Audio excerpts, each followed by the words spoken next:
Hello love, it's me again. Got another beer review this time. Madri Excepcional, El Alma de Madrid, Cerveza Excepcional, as they say in Spain. But as we say everywhere else, Cerveza Excepcional, which means exceptional beer. So yeah, it's off to a promising, albeit bragging start. It's a 4.6% Spanish style beer, which I'm not really sure what that actually means. You know, I'm still relatively new to the beer reviewing industry. Yeah, it's a 660 milliliter bottle. It's a bit more than 660 millimeters, obviously. This is brewed in conjunction with Molson Coors and La Sagra Brewery of Toledo in Spain, which is just outside of Madrid, hence the name Madri, because it's near Madrid, is where half of the brewer comes from. Most of it comes from like somewhere in England. It's like Molson Coors is the sort of Anglo section, and Molson Coors is obviously responsible for my least favourite Canadian beer of all time, Molson Canadian, which was fucking poison. Would not recommend. So, you know, I can only hope this is better than that. So yeah, this is one of those things. It didn't exist until fairly recently, but it was obviously Molson Coors decided they wanted to sort of tap into the Spanish market. So they decided, you know, let's not just make a beer and put a Spanish name on it and be like, oh yeah, look at us, we're cultured. No, they actually went with the La Sagra Brewery and decided to make a beer together, and this is the outcome. And now apparently it's everywhere. It's plant. It's all over the place. It's an, if it was a pop music band, it would be called an industry plant. This is the Thalia Storm of beers. So yeah. Also, I just want to talk about the bottle. You've basically got this sort of weird Masonic floor, sort of distorted Masonic floor pattern, which is continued in a different colour with like a red and gold trim on the neck of the bottle. And you've got this sort of like, I'm gonna hold that closer. You got this sort of like Guy Ritchie looking prick, you know, standing there with his fucking hands in his pockets. He looks like a, in fact, I remember I got this Easter egg once. It was a Snickers Easter egg. It was in the shape of a football. This pattern reminds me of that, and the jacket this man's wearing looks like that as well. I mean, look at that. It's the stance as well. I've actually been to horse racing events. I'm not into horse racing, I've been to one. And I was at Aintree Racecourse one time, and there was a guy who was kind of like this, with a flat cap and a waistcoat on. He looked like the world's twattiest snooker player, and he was doing that exact stance. I've got a bad feeling that this entire gimmick is based on him, only minus the beard. This guy, he was, I don't know what it was. He was just like sort of standing there with his mates, just like that. And then he'd pull out a watered down pint of Carling, and it really was watered down. I've tasted it. That, and it was a fiver ago. You know what I mean? Fucking Aintree Racecourse, you know, shit all over the place. But yeah, he's fucking standing there with his fucking waistcoat on, his fucking fingers, but like, oh yeah, mate, yeah, mate, yeah, mate, oh yeah, you know, just thinking he was something. I wanted to, I mean, I'm not a violent person, but I wanted to knock him out. You know what I mean? Just did. And also there was a guy who looked like Paddy Dingle there, just like him. You know what I mean? Which is kind of relevant because there's acting there. He looked just like Paddy Dingle. And I was with a few mates from work, and I sort of mentioned that, and they all started gawping at this guy like really close and pointing at him going, is that Paddy Dingle? It is though, lad, it is, that's fucking Paddy Dingle, lad. That's fucking Paddy Dingle off Emmerdale. fucking hell, what the fuck's he doing here? What the fuck are you doing here, Paddy? And yeah, he looked very uncomfortable. It wasn't him, but he was uncomfortable. I shouldn't have said it, I'm sorry. If you're watching, I am sorry, but you do look like Paddy Dingle from Emma though. Nonetheless, let's get this out the bottle. See, look like that. It's ornate, but it's not that ornate because it's just sort of, it's just a repeating pattern over and over again. So yeah, it's like one of them Australian ones where they have like a Q&A about rugby underneath it. Either, you know, I like that.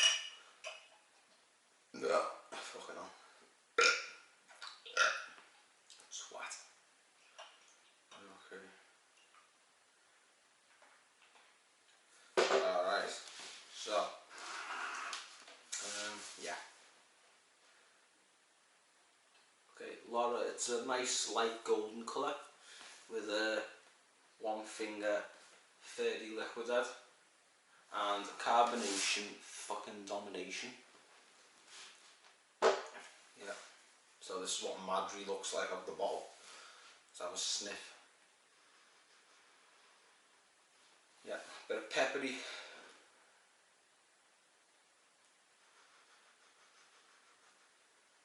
The usual malt that every lager has. Slightly grassy. I mean, it doesn't smell spectacularly, but it doesn't smell too bad either. I know, I've smelt worse. It looks good, you know. It's, I mean, the head's dissipated, but, you know, heads are overrated, you know. Head is overrated. I mean, I have gone soft in a girl's mouth in the past. And all I can say is that, you know where women sort of like make jokes about like, oh, I faked an orgasm, you know, towards a guy to sort of emasculate him a bit. It's pure projection, actually. And I mean this because like, it's easier for a woman to make a man come than it is for a man to make a woman come, because if you look at it in this way, a man's sex organs, you know, all his erogenous zones and that, is an external organ which you can play with, and the more you play with it, the bigger it gets, so the erogenous zones get bigger as well. So not only can you easily find it when it's on flop, when it goes fucking stiff, you can just like play with it even more, and it makes it even easier for you to play with it and make a dick ejaculate.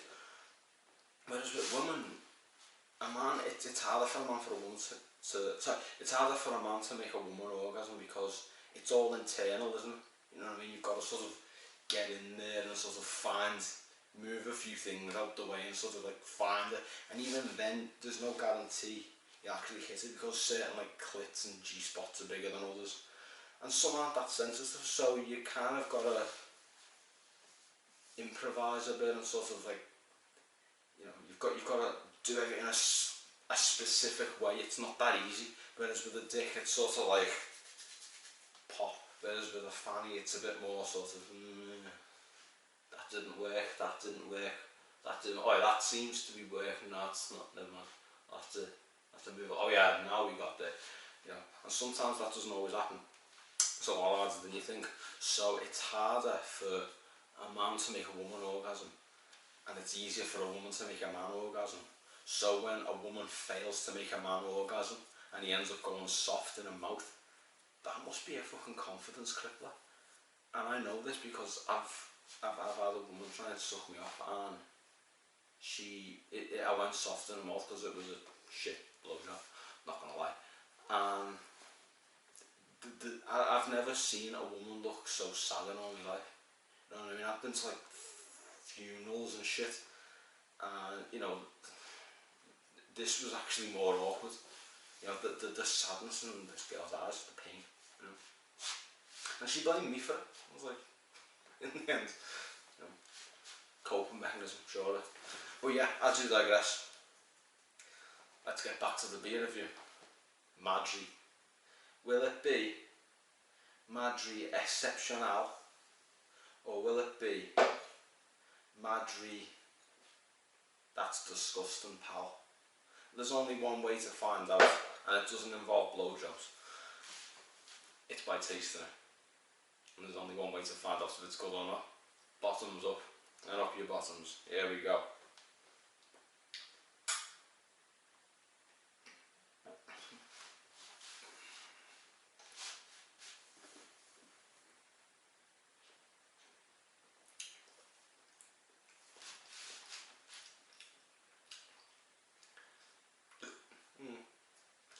Not bad. It's not bad.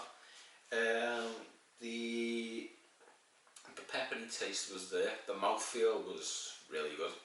You know, with this level of carbonation, it should be. The mouthfeel was good. You got the peppery taste, a little bit of a grassy taste going on in there. The malty taste wasn't so profound, but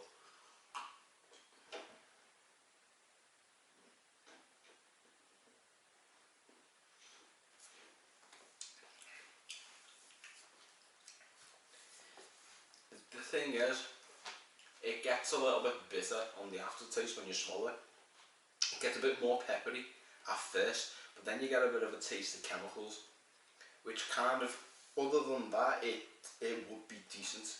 I mean, it's alright, don't get me wrong, it is alright, but it's just that chemical thing at the end, you know what I mean? It's a sesh beer that you wouldn't really notice all that much because you'll have had about 10 of them, you know, and you don't really taste beer at that point, do you? You're just sort of throwing them down you, and you're just like, you know, you just want to get on karaoke and sing Sweet Caroline at this point. You don't care about the aftertaste of a Spanish style lager that's partially made by malts and corn. You don't do it. You just, you know, you're just thinking of Neil Diamond and a kebab. Not at the same time, obviously.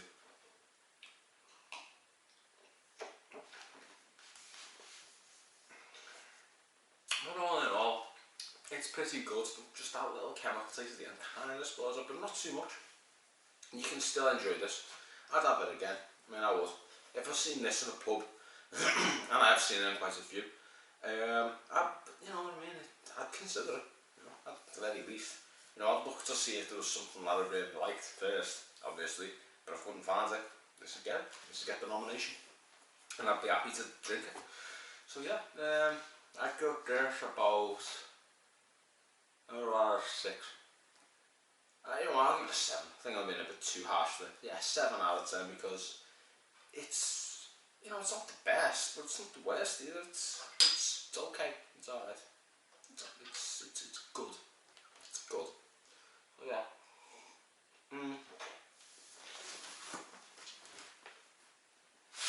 Yeah. So yeah, I give it about a 6 out of 6 out of 10. Yeah. That has been the review, and that concludes the review. I hope you've enjoyed it as much as I have. Well, I enjoyed it a bit. I've had worse, a lot worse. More reviews to come in the short future. There'll be a vlog coming, because I'll be going to the, you know, the place that, like, you know, Orlando, Florida, Abu Dhabi, you know, Dubai, Monaco, Nice, Marbella, you know, all these cool places that all the famous celebrities go to. You know, it envies this place. I'm going back to Witness. I'm going to do a vlog. That's right, another vlog in Witness. Because the first one was alright, but it was a bit windy, wasn't it? And Witness just battered Workington, and it got a bit soulless towards the end. The best thing that happened in that video was the torrential rainfall at the end. You know what I mean? This time around, it's going to be Widnes playing against Halifax, who are a better team and should put up more of a fight. And to make matters even better, farther a ticket, so there should be a bigger capacity. Fingers crossed, because it was a bit dead last time, wasn't it? Yeah. So yeah, stay tuned. Widnes versus Halifax coming very soon. In the meantime, though, I hope you've all enjoyed yourselves, and I hope you continue to enjoy yourselves forever. But yeah, in the meantime, I'll be signing out. Take care, everyone.